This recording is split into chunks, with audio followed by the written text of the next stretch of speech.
So when it comes to female rap, Nicki swiftly vacated the crown, so let's see who's next in line by dissecting their ups and downs. Let's discuss.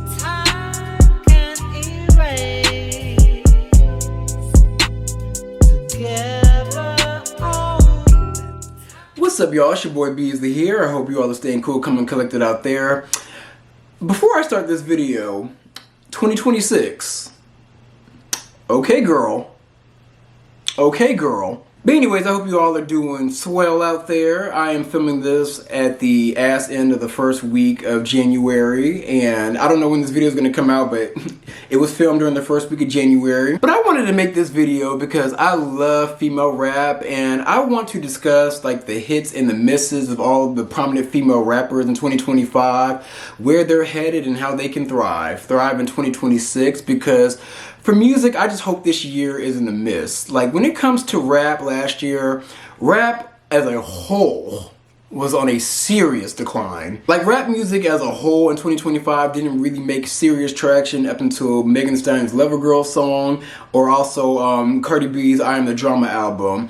And we gotta keep it real. Since rap as a whole is on a serious decline, at least we still have the females holding up the line. Because in my opinion, you guys, when it comes to the male side of things in rap, it's done. Like, I'm sorry, y'all, there's still male rappers out there that I love and respect, like, that are still, like, hitting it out the park and getting it out the mud, but as a whole, with male rap, it's cooked, it's fried, it's finished, it's done. But on the female side of things, they are the only ones that are really exciting people, giving us exciting things. Like, they're the ones that are really going out there and still pouring their heart into their artistry. So in my opinion, rap is now a female sport, and all these girls definitely need our support. So the way I'm gonna lay out this video is I'm gonna dissect each prominent female rapper, their hits and misses in 2025, and what they can do moving forward to have a successful career in 2026. So let's get into it, shall we? So the first female rapper that I want to discuss, who is the closest to taking the female rap crown, is Cardi B. The main hit from Cardi B in 2025, of course, is her I Am the Drama album. You guys, I gotta say, I spent more time with the album,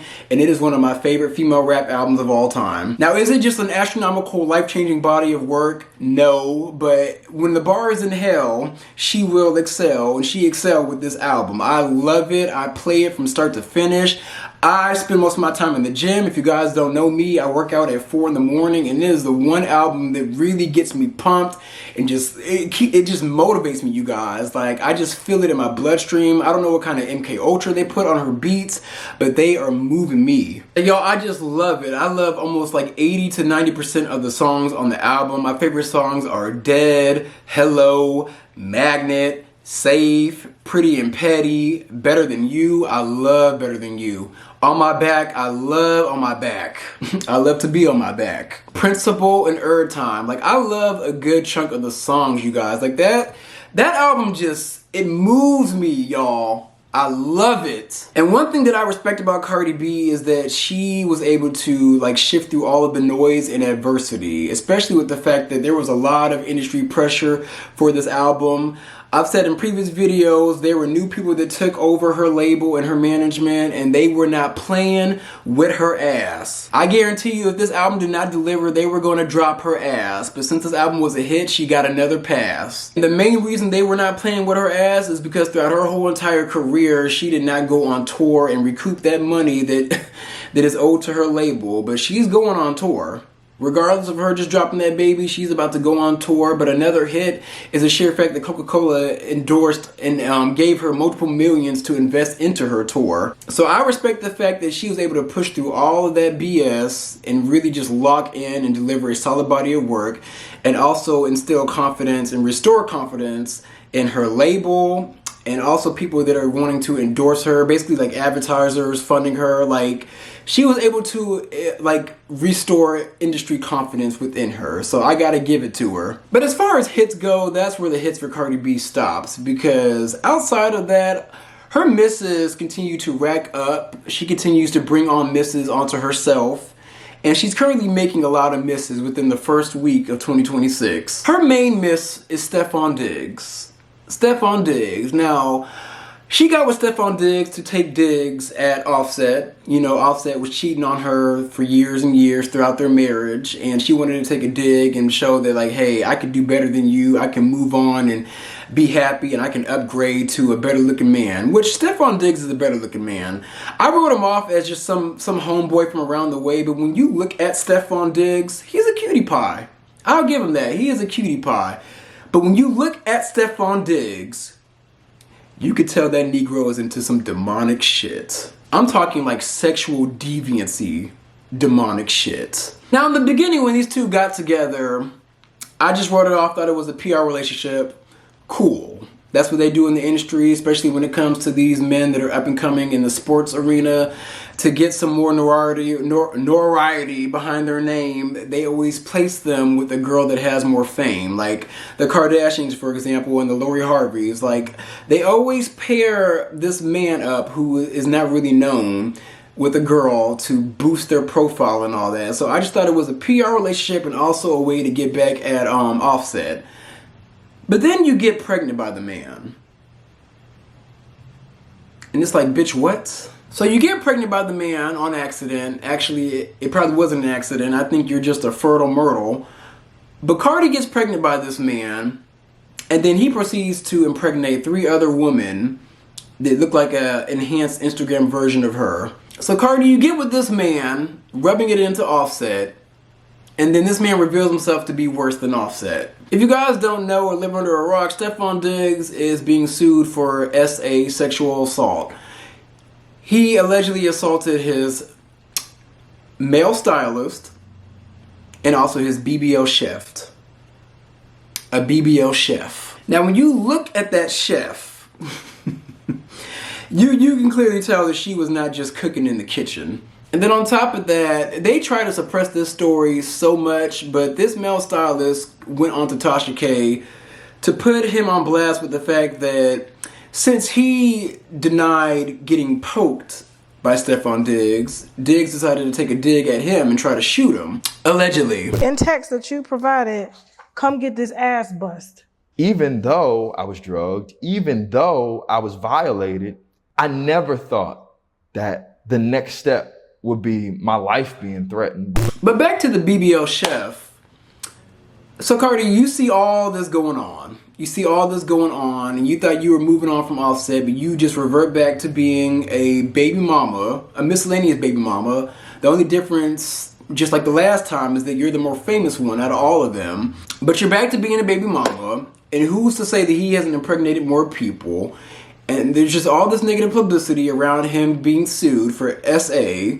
And then on top of that, girl, like, you decided to insert yourself, allegedly, because the girl reported that one of the girlfriends was coercing her to, like, play hush hush and be on the low about it. And it's like the sheer fact that you have all this stuff on the line, all these opportunities, especially with the sheer fact that I also think that she's going to be performing with Bad Bunny at the Super Bowl this year.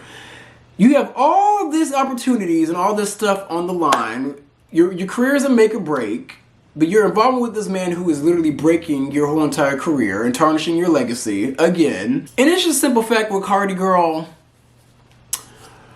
I don't want to call you a dumbass bitch, but you make dumbass bitch decisions. I'm sorry, y'all, but if you guys don't remember, the podcaster from The Read, which I love, Crystal, went completely off on Cardi B and told her about herself, and Crystal has been proven to be right. Like, Cardi, you're a bird.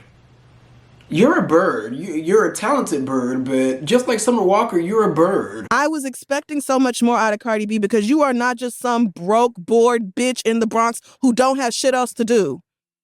Oh, I ain't got nothing to do today. I ain't got no money to go out. Let me just fucking get pregnant. Like, you have a life. You have a career. You have things to work towards and work for. Like, you waited all this goddamn time to release another album just to get pregnant in the middle of this album being done and preparing for the... Why? Why, bitch? Why? You don't know how to use your butt? You never heard of condoms? You never heard of the IUD? You never heard of the pill? You decided to get pregnant by the nigga you cheated on your husband with? Why? This is just dumb bitch shit. The only thing I didn't agree with Crystal on was the sheer fact of her getting on the table and possibly risking dying and all that. I thought that was foul, but outside of that, every single thing that Crystal said was 100% true. And Cardi B tried to act all docile and combat her about that, but no, I could tell that somebody at her label told her that very same thing that Crystal said. Like, Cardi, you bring on so much unnecessary bullshit when all you have to do is just lock in and get to the damn finish line. And then on top of that, babies are a blessing, but you know good and damn well you should have waited to get pregnant by that man, if not at all. You should have never let that man poke you raw. Like, you bring on so much unnecessary stress for no fucking reason when you could really, like, this whole entire rollout was gonna be a clean slate for you. Like, I just don't understand why you go out of your way to bring mess and drama into your life. Like, I'll never forget that a week ago she tweeted like, the drama always finds me. The ghetto always finds me. Girl, you look for it. You look for the ghetto. You used to be from the ghetto, you left the ghetto, but you keep on dipping back. You keep on dipping back into bullshit because you can't help. Like, I feel like she gets bored if there's no mess or bullshit going on in her life. I really think that's what it is. Like, we gotta keep it real. There are people out there that are addicted to toxic bullshit, and she is one of them. Like, I don't understand how she has the time to search her name on Twitter, go at it against people that only say your name, don't even at you. You go against people that literally just type your name in and talk shit, but they didn't at you. You go back and forth with bloggers, podcasters. You just went back and forth with Tasha K and also Jessie Woo, which also feeds into those colorism accusations against you. Like, Cardi, you got a lot of shit riding and you're still at the make or break point. If you keep on with this bullshit, you're gonna get fucked out of your position. Honestly, the only advice I have for Cardi B is, girl, you need to put that fucking phone down. Let somebody take over your social media like they should have did 10 years ago. And you need to lock in and just get ready for this tour, focus on this tour, and just move the fuck on, girl. Because you constantly online, like, fighting these battles that aren't even yours. Like, you're literally defending Stefan Diggs against his bullshit that has nothing to do with you. Which is only making you look worse in the spotlight. Like I said, girl,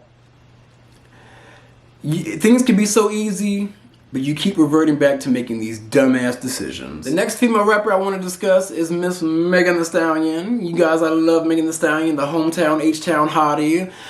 Honestly, y'all, her 2025, it wasn't really a lot going on music-wise. Like, the main thing that she had going on was endorsement deals. She had a swimsuit line pop up in Walmart, which, the girls that shop at Walmart, the Walmart girls, the girls that go to Wally World. Have y'all seen the hot girl swimsuits at Walmart?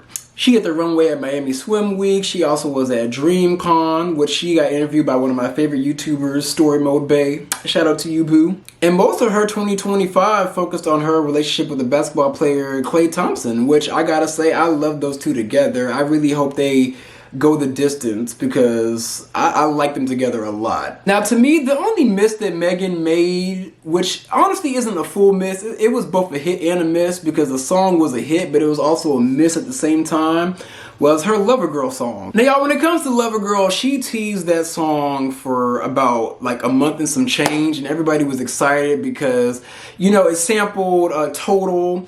And the beginning of the song was fire. Like, it was mixed with a bounce beat. Like, I loved the beginning of it. But then when the video came out and we heard the full song, it was just like, oh. Now, Megan, I love you. I respect you.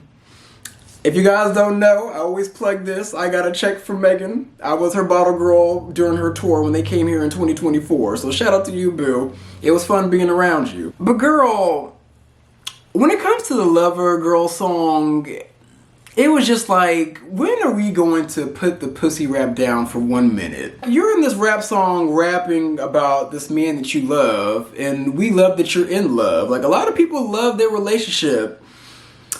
But it just reverted back to the same female rap. Pop this pussy for your man. Pop this pussy in a handstand. Pop this pussy, pussy, pussy, pussy, pussy. Pussy. And it was just like,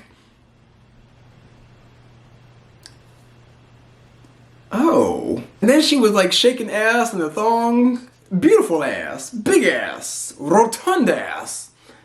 But it was just like, girl, you can put the ass away for 1 day. Megan, try it again. Go back and redo that. Because ain't no way you had us in a frenzy. Ain't no way. I didn't want to hear no sexy red. I wanted to hear this is a healthy relationship. This is a mature relationship.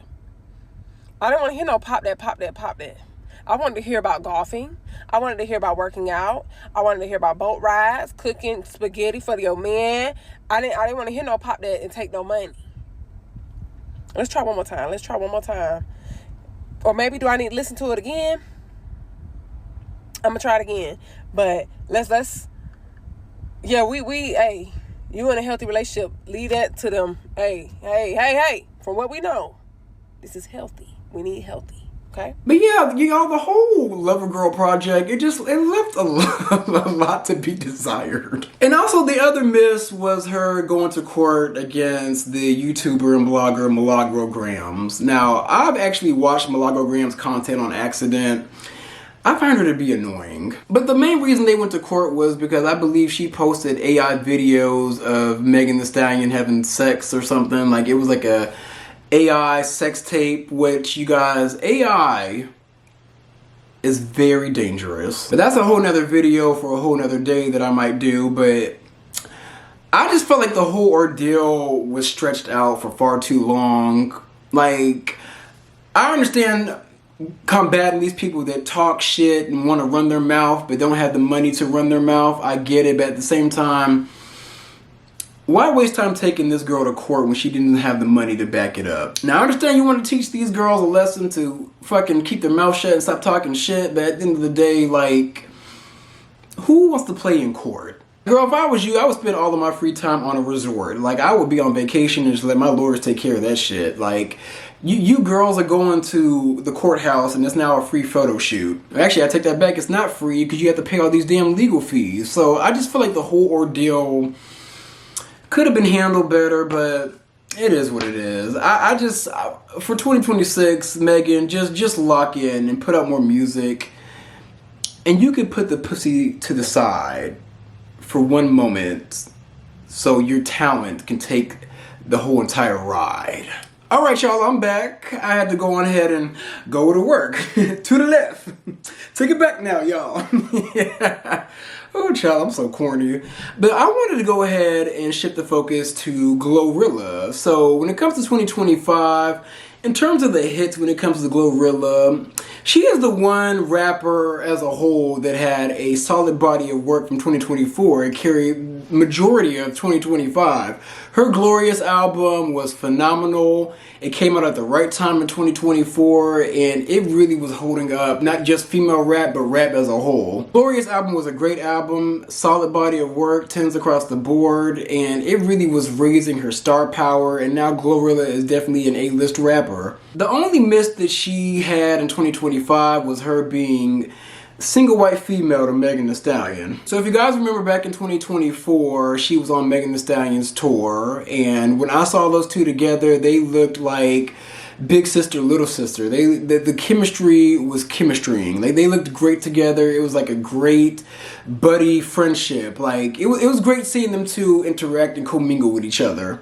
And it was great meeting her fine ass trainer slash bodyguard and also her ratchet ass friends that pulled up to the whole entire function wearing pajamas. But seeing those two together, I was like, yes, this is what I like. Female rap unity. Like, the girls are finally getting along.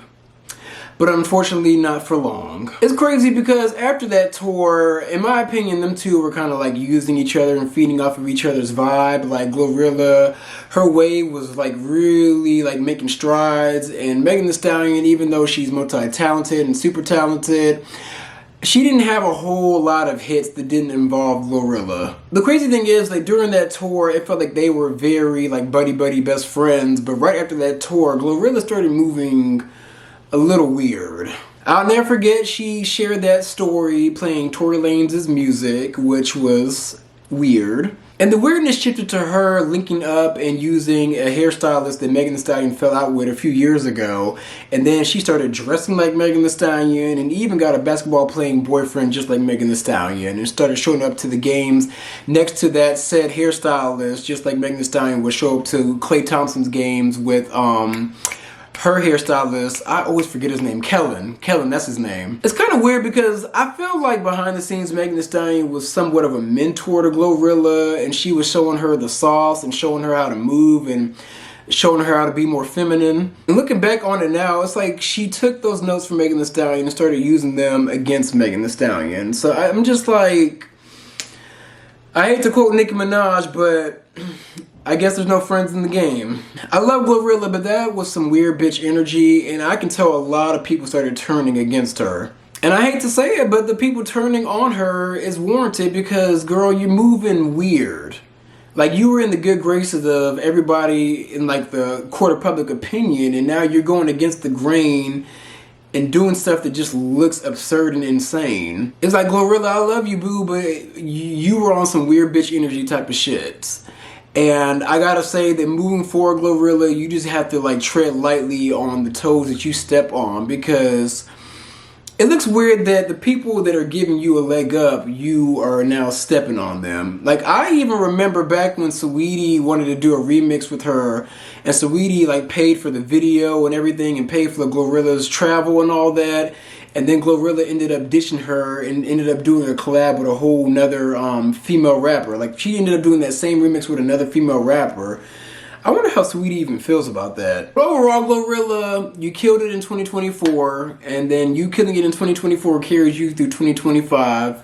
But you came out of left field with the weird bitch energy, and moving forward, you need to move and tread a little bit lightly and watch who you step on, because people remember how you treat them. Like, the same people that you fuck up on your way up are the same people you gotta face on your way down. And now I want to shift the focus to JT. You know, she's vicious, but if she keeps it up, she's gonna be washing dishes. Now, I'm gonna spend a lot of time on JT because I have a lot to say. When it comes to the hits, I gotta give her credit.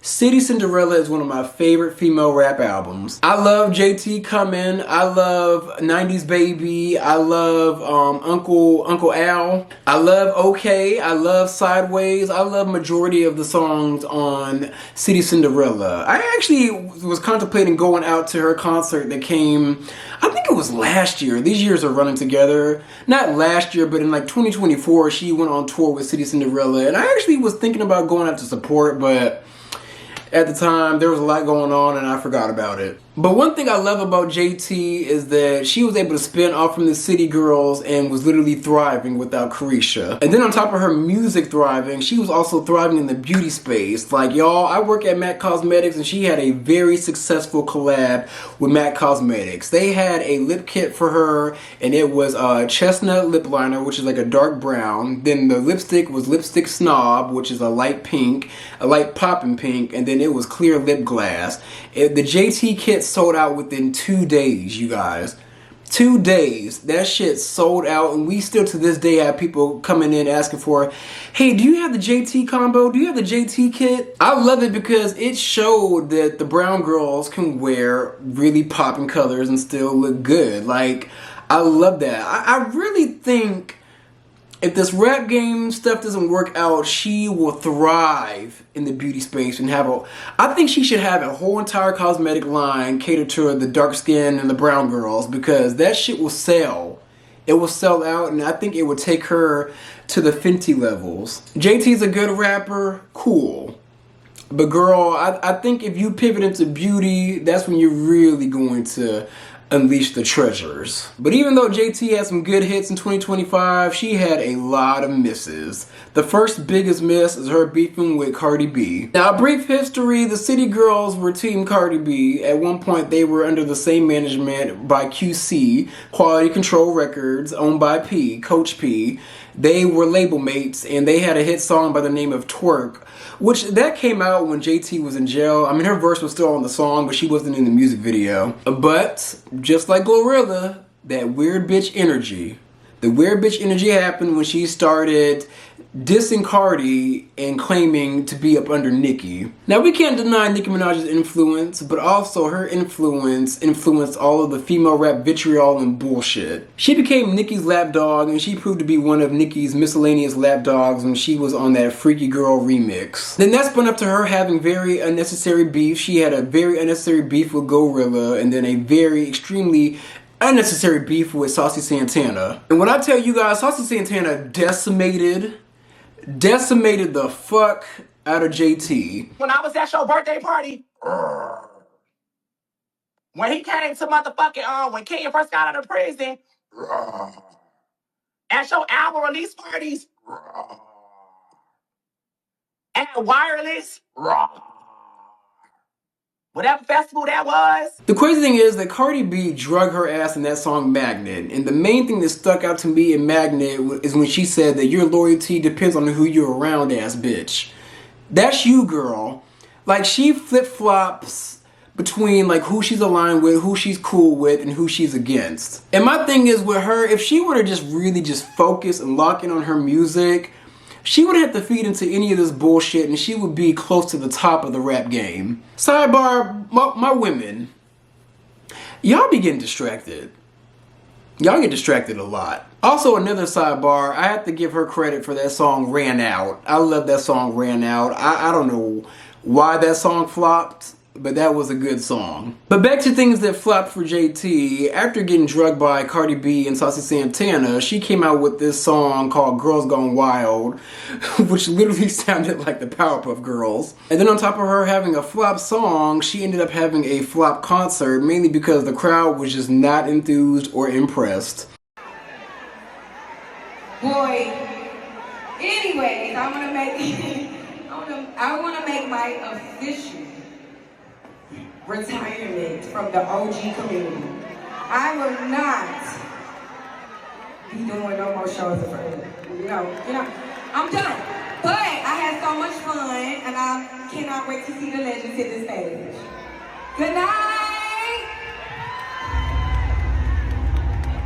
JT, y'all show some love. Y'all show some love to my own now. Chill, come here, chill.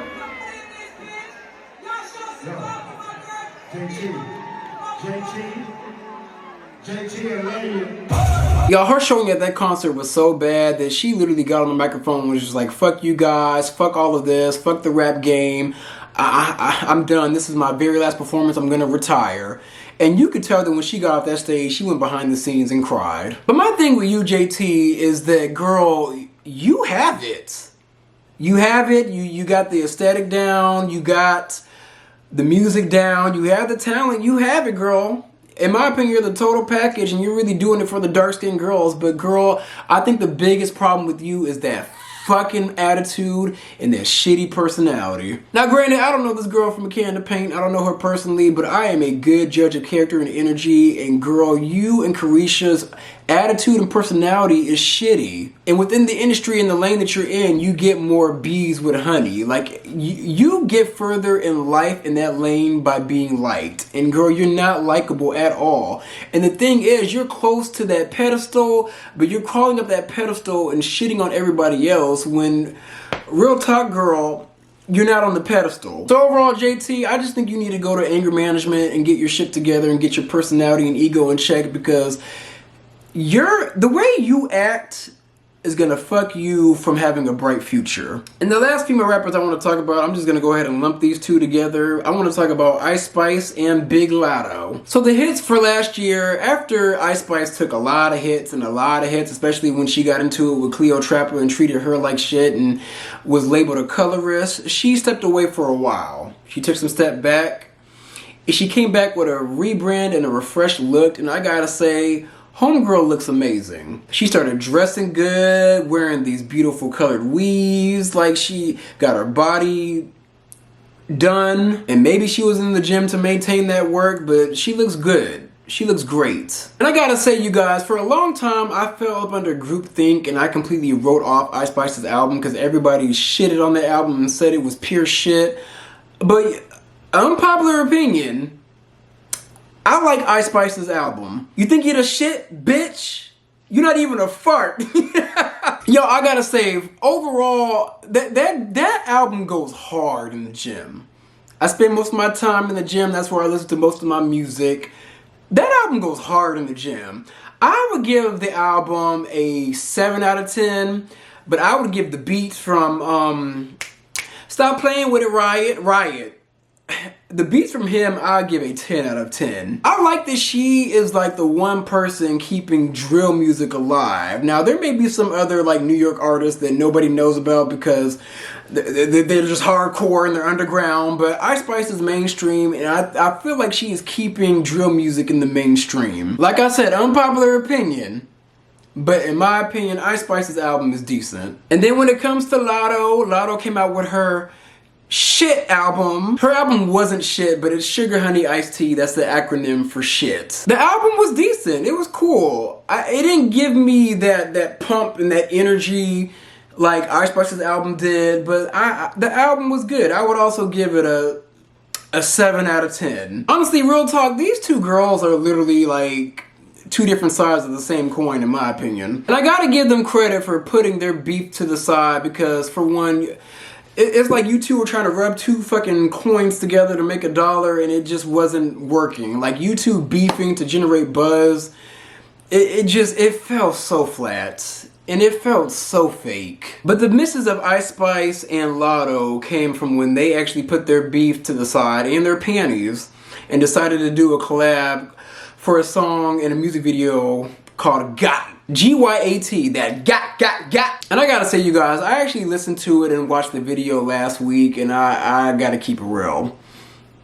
I hated all of it. So within this collab, the Mulatto Peach and the Down Syndrome Diva linked up in the WWE inspired video where instead of slapping each other on the cheek, they were slapping each other's cheeks. And my thing is, girls, are we selling music or are we selling ass?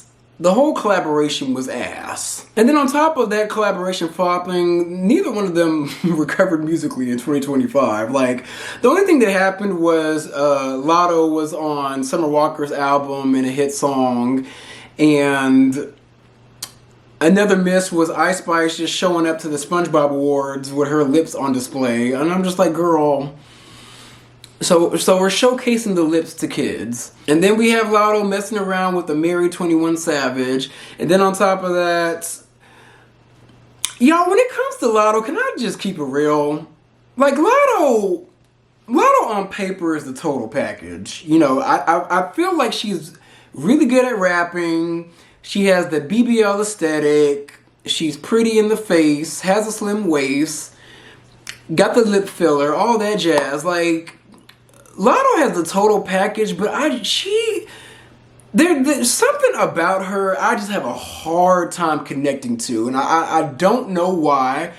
I think the last time I really connected to her was when she came out with that I'm a big ass, rich ass bitch from the South, and especially when she did a remix with Saweetie and Trina, Down to the COVID. Like, that was the last time I really went up for Latto, but after that, I don't want to say she's a boring bitch, but y'all, it's just something about her just does not connect with me. I can't put my finger on it, but I feel like a lot of y'all feel the same way about her, because that's the reason why she hasn't really got on like you think she would have, especially with the fact that she's still young and she's very, very talented. Like, it's crazy that I feel like I connect more to Ice Spice than I do to Latto. Like I said, can't put my finger on it, and I recognize talent. She's very talented, and she's more talented than Ice Spice in my opinion. But I don't know, you guys, when it comes to her. Like beautiful gowns, great gowns, but I just can't get jiggy with the shit. At least not 100%. But when it comes to Latto and Ice Spice, I just think moving forward, Ice Spice, you just gotta find better writers, and you gotta find a personality, and then Latto, you gotta. I really honestly have no notes for Latto. Like, she has it, but I just... It's something missing. And I can't put my finger on it, but something is missing. Now, she's young, and she can find what's missing. But I think this is when an A&R and artist development needs to come into play, because when you look at her, she should be close to the top of the rap game, but something is just not connecting with her and the audience. Like, y'all help me fill in the gaps. Like, what do y'all think of Latto? Because I know I am not the only one feeling this way. But speaking of artist development, you guys, the reason why a lot of these girls have a lot of misses is due to the severe lack of artist development within the music industry. Like, I honestly feel like these girls would be living legends right now if they were to have somebody that would really, like, help them dig deep in the pussy hole and really nurture their talent. Like, help them. When you're a creative, you gotta pull from the soul. And sometimes you need help getting what's deep down in the soul and bringing it to the surface and translating it to the music. And since they don't have that, and they also don't have people like telling them how to move and giving them PR lessons and all that, we're watching these young artists fuck up in real time. And it's sad because we look at them like, you should be ready, you should be doing this, you should be doing that. The difference is the people back in the day groomed them a certain way and really nurtured their talent and really pushed them to like extremes to get to the best level of their talent. We don't have that shit anymore. You literally have to like show up as you are now. And that's the biggest reason why these artists put out a single and then it burns out, and they put out an album then it runs out. Like, that's the reason why a lot of these artists don't have real long staying power, because they're not being nurtured well at all. And it sucks because we get onto these artists and we shit on them when real talk, they're really putting out bodies of work that's the best they have, because that's all they have. They have nobody pushing them, and then on top of that, they got the pressure from the label. They got to pay off all this debt and all this bullshit, and everybody's trying to fuck them on top of that. And it's just like, I get it, and I feel like we as consumers of music need to support these artists, these real life artists, before this AI bullshit comes and takes over the whole entire landscape. I really hate that AI has come out of nowhere and it's observing how these artists move, and it's literally trying to imitate the soul of these artists, but AI does not have a soul. These people do. And I hate that things are going to get to a point where the masses turn on actual real life artists and boost up AI, because in the grand scheme of things, the music sounds a lot better. But like I said, you can't imitate the soul. And that's the reason why we have to support these younger artists. And we have to support these younger artists and people that really want to go out and do this shit, because it's all that we have. Like, we all love music, right? Like, I think it's just me, because I'm the type of person that, like, if I rock with you, I'ma roll with you. I'ma rock with you, I'ma roll with you. Like, I'm the shit may suck, but like what else do you have? Like, come on, let's do this shit. Like, for example, when I was Megan Thee Stallion's Bottle Girl, during that night, I actually met a young Houston rapper. I actually thought she was Glorilla's cousin or sister or something like that. But she kind of gave like Glorilla mixed with Charlie Baltimore, because she had like that pink hair, kind of like Charlie Baltimore in the the Down For You music video with Ja Rule and Ashanti. But the young artist's name was either like TK Barbie or Takaya Leah. I think her real name was Takaya Leah. And she was like, hey, I'm TK Barbie. Can you give me a shot? And I got her a shot and all that. She was like, check out my Instagram, check out my music. I'm TK Barbie. And I was like, okay. So I went and checked it out, and you guys, the first song I heard from her was Coochie All in Your Neck, Coochie All in Your Chain, Coochie All in Your Mouth. Give me the head, I'm out. Y'all, the shit sucked. But at the same time, I love the spirit and the confidence. I love that. And I was like, girl, go out there and do this shit. And that's the type of support that we need to have behind these young artists, because they may fucking suck now, but they can be great later. But yeah, y'all, I'm gonna wrap it up. I was actually gonna throw Doechii in this, but honestly, I have no notes and I wanna go lay down. But yeah, I went on a little tangent, but I will say, at the end of the day, these artists need our support, and I'm here to support. But yeah, y'all, let me get off before my battery dies. What did you guys think of the ups and downs of all of these prominent female rappers? Let me know your opinions on each of them, and what do you guys think they can do to succeed? But those are my views. Be sure to like, comment, and subscribe. I'm going to come back at you guys with some more content.